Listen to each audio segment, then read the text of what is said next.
अपने बारे में बुरा बोलना बंद कर दो। तुम सोच भी नहीं सकते कि यह आदत कितने लोगों का भाग्य बर्बाद कर रही है। लोग दिन भर अपने ही खिलाफ बोलते रहते हैं, मैं नहीं कर सकता, मेरी किस्मत खराब है, मेरे बस की बात नहीं है, मेरे साथ कभी अच्छा नहीं होता, और फिर आश्चर्य करते हैं कि जीवन में अच्छा क्यों नहीं हो रहा। जो शब्द तुम बार बार बोलते हो वही धीरे धीरे तुम्हारी सच्चाई बन जाते हैं। मन एक खेत की तरह है, जो बीज डालोगे वही उगेगा। यदि हर दिन तुम अपने मन में हार के बीज डालोगे तो जीत का पेड़ कैसे उगेगा? यदि हर दिन तुम अपने बारे में नकारात्मक बातें बोलोगे तो आत्मविश्वास कहां से आएगा? इसलिए आज से अपने शब्दों पर ध्यान दो। जब भी मन कहे कि मैं नहीं कर सकता, उसी क्षण कहो कि मैं सीख सकता हूं। जब मन कहे कि मेरी किस्मत खराब है, उसी क्षण कहो कि मेरी किस्मत हर दिन बेहतर हो रही है। जब मन कहे कि मैं कमजोर हूं, उसको कि मेरे भीतर अपार शक्ति है। ये कोई झूठा दिलासा नहीं है, ये अपने मन को नई दिशा देना है। याद रखो, दुनिया तुम्हारे बारे में क्या सोचती है उससे पहले यह महत्वपूर्ण है कि तुम अपने बारे में क्या सोचते हो, क्योंकि तुम्हारा भाग्य पहले तुम्हारे भीतर बनता है, फिर बाहर दिखाई देता है।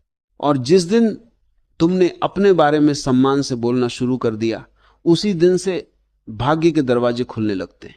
अब तीसरा काम, हर दिन कुछ समय अकेले बैठो, बिना किसी व्यवधान के, बिना किसी शोर के, बिना किसी बातचीत के, सिर्फ अपने साथ। आज का इंसान दुनिया को जानता है लेकिन खुद को नहीं जानता। उसे सबकी खबर है लेकिन अपने मन की खबर नहीं। उसे सबकी आवाज सुनाई देती है लेकिन अपने भीतर की आवाज सुनाई नहीं देती। और यही कारण है कि वह भटकता रहता है। जो व्यक्ति खुद से जुड़ जाता है वह कभी ज्यादा देर तक भटका हुआ नहीं रहता। अकेले बैठना समय की बर्बादी नहीं है, यह अपने भाग्य को साफ देखने की कला है। जब तुम कुछ देर शांत बैठते हो तब धीरे धीरे मन का धुआं हटने लगता है। तब तुम्हें दिखने लगता है कि तुम्हारी सबसे बड़ी गलती क्या है, तुम्हारी सबसे बड़ी ताकत क्या है, तुम्हें किस दिशा में जाना चाहिए, किस दिशा में नहीं जाना चाहिए। और जिस व्यक्ति को दिशा मिल जाए उसे मंजिल मिलने में देर नहीं लगती। बहुत लोग भाग्य बदलने के लिए बाहर भागते हैं, लेकिन परिवर्तन भीतर बैठा इंतजार कर रहा होता है। उसे सिर्फ तुम्हारे शांत होने का इंतजार होता है। इसलिए रोज कुछ समय अपने लिए निकालो, सिर्फ अपने लिए, किसी और के लिए नहीं। और देखना, धीरे धीरे तुम्हारे निर्णय बदलेंगे, तुम्हारी सोच बदलेगी, तुम्हारी ऊर्जा बदलेगी, और फिर तुम्हारी परिस्थितियां भी बदलने लगेंगी। अपने बारे में बुरा बोलना बंद कर दो। तुम सोच भी नहीं सकते कि यह आदत कितने लोगों का भाग्य बर्बाद कर रही है। लोग दिन क्या तुम जानते हो जीवन में सबसे भारी बोझ क्या होता है? पैसा नहीं, रिश्ते नहीं, सबसे भारी बोझ है चिंता। और मजे की बात यह है कि यह बोझ कोई और नहीं देता, हम खुद ही उठा लेते हैं।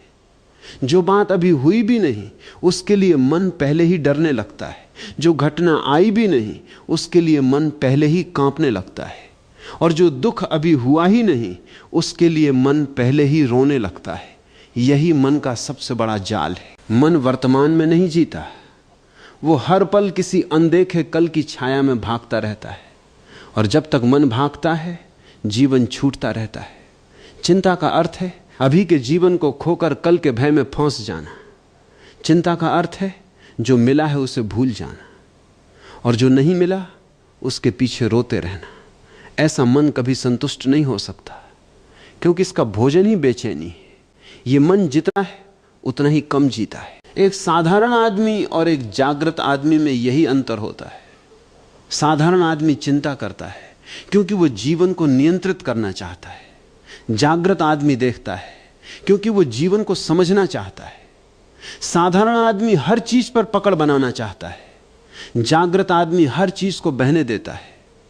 साधारण आदमी कहता है मैं सुरक्षित रहना चाहता हूं, जागृत आदमी कहता है मैं सचेत रहना चाहता हूं। और सचेत मन ही सच्ची सुरक्षा है, क्योंकि जो देख रहा है वही जाग रहा है। अब जरा ध्यान से समझो, चिंता छोड़ते ही सबसे पहले सांस बदलती है। ये छोटी बात नहीं है। चिंता में सांस छोटी हो जाती है, छाती कस जाती है, गर्दन कठोर हो जाती है, चेहरा खिंच जाता है, और फिर आदमी कहता है मैं थक गया हूं। नहीं, तुम थके नहीं हो, तुम तनाव से जकड़े हुए हो, तुमने अपने भीतर थके नहीं हो, तुम तनाव से जकड़े हुए हो, तुमने अपने भीतर इतना कसाव भर लिया है कि जीवन भीतर से बह ही नहीं पा रहा। जब चिंता गिरती है तो शरीर भी मुस्कुराने लगता है, चलने में हल्कापन आता है, बैठने में शांति आती है, सोने में गहराई आती है, खाने में स्वाद आता है और बोलने में मधुरता आने लगती है। सबसे बड़ी बात यह होती है कि मौन से डर कम हो जाता है, क्योंकि चिंता वाला आदमी हमेशा शोर चाहता है, उसे अकेलापन काटता है, उसे चुप्पी डरा देती है, उसे अपने ही भीतर बैठना असहनीय लगता है। और क्यों? क्योंकि भीतर बहुत शोर भरा पड़ा होता है। लेकिन जब चिंता छोड़ दी जाती है तो अकेलापन बोझ नहीं रहता, वो एक सुंदर निवास बन जाता है। तुम अपने भीतर बैठना सीखते हो, अपने आप से भागना बंद करते हो, और जैसे ही तुम अपने ही साथ मित्रवत हो जाते हो, जीवन की सबसे बड़ी यात्रा शुरू हो जाती है। तुमने देखा होगा, लोग छोटी सी बात पर बेचैन हो जाते, किसी ने उत्तर नहीं दिया तो चिंता, किसी ने सम्मान नहीं दिया तो पीड़ा, किसी ने विरोध कर दिया तो क्रोध। उनका पूरा जीवन दूसरों की उंगलियों पर नाचता रहता है। कोई भी व्यक्ति उनका एक बटन दबा देता है और वे तुरंत प्रतिक्रिया देने लगते हैं। क्या यह जीवन है या किसी कठपुतली का खेल? जिस दिन तुमने प्रतिक्रिया देना छोड़ दिया, उसी दिन पहली बार तुमने जीना शुरू किया। ध्यान रखना, शांत रहना और दब जाना एक बात नहीं है। बहुत लोग इन दोनों को एक समझ लेते हैं। दबा हुआ मनुष्य भीतर ही भीतर जलता रहता है, उसकी मुस्कान भी बोझ होती है, उसका मौन भी पीड़ा से भरा होता है। लेकिन शांत मनुष्य भीतर से प्रसन्न होता है। उसे किसी से लड़ना नहीं है, उसे किसी को हराना नहीं है, उसे किसी को सिद्ध नहीं करना है। उसका मौन बीमा उसकी स्वतंत्रता है। और स्वतंत्र मनुष्य से हमेशा भय पैदा होता है, क्योंकि स्वतंत्र मनुष्य भीड़ का हिस्सा नहीं बनता। भीड़ चाहती है कि तुम भी उसी तरह क्रोधित हो जाओ जैसे सब होते हैं, उसी तरह ईर्ष्या करो, उसी तरह प्रतियोगिता में भागो, उसी तरह चिंता करो। यदि तुमने इनकार कर दिया तो लोग कहेंगे इसमें कुछ तो अलग है, ये वैसा क्यों नहीं है जैसा हम हैं। और यहीं से उनका भय शुरू होता है। एक राजा ने अपने मंत्री से पूछा, सबसे शक्तिशाली मनुष्य कौन है? मंत्री ने कहा, वो नहीं जिसके पास सबसे बड़ी सेना है, वो नहीं जिसके पास सबसे अधिक धन है, सबसे शक्तिशाली वो है जिसे क्रोधित करना कठिन हो। राजा हंस पड़ा, उसे लगा ये कैसी बात है। मंत्री बोला, जिसे क्रोधित करना आसान है वो तुम्हारे हाथ में है, लेकिन जिसे क्रोधित नहीं किया जा सकता, वो किसी के हाथ में नहीं है। यही कारण है कि संतों के पास कोई सेना नहीं थी, फिर भी राजा उनसे डरते थे। संतों के पास कोई सिंहासन नहीं था, फिर भी साम्राज्य उनके सामने झुक जाते थे, क्योंकि उनका मौन किसी भी तलवार से अधिक तेज था। जब मन शांत होता है तब तुम्हारी आंखें बदल जाती हैं, तुम्हारी चाल बदल जाती है, तुम्हारे शब्द बदल जाते हैं, तुम्हारी उपस्थिति बदल जाती है। अब तुम्हें अपने प्रभाव का प्रदर्शन नहीं करना पड़ता, तुम्हारा होना ही पर्याप्त हो जाता है।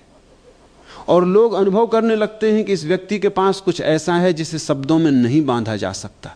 यही वास्तविक आकर्षण है।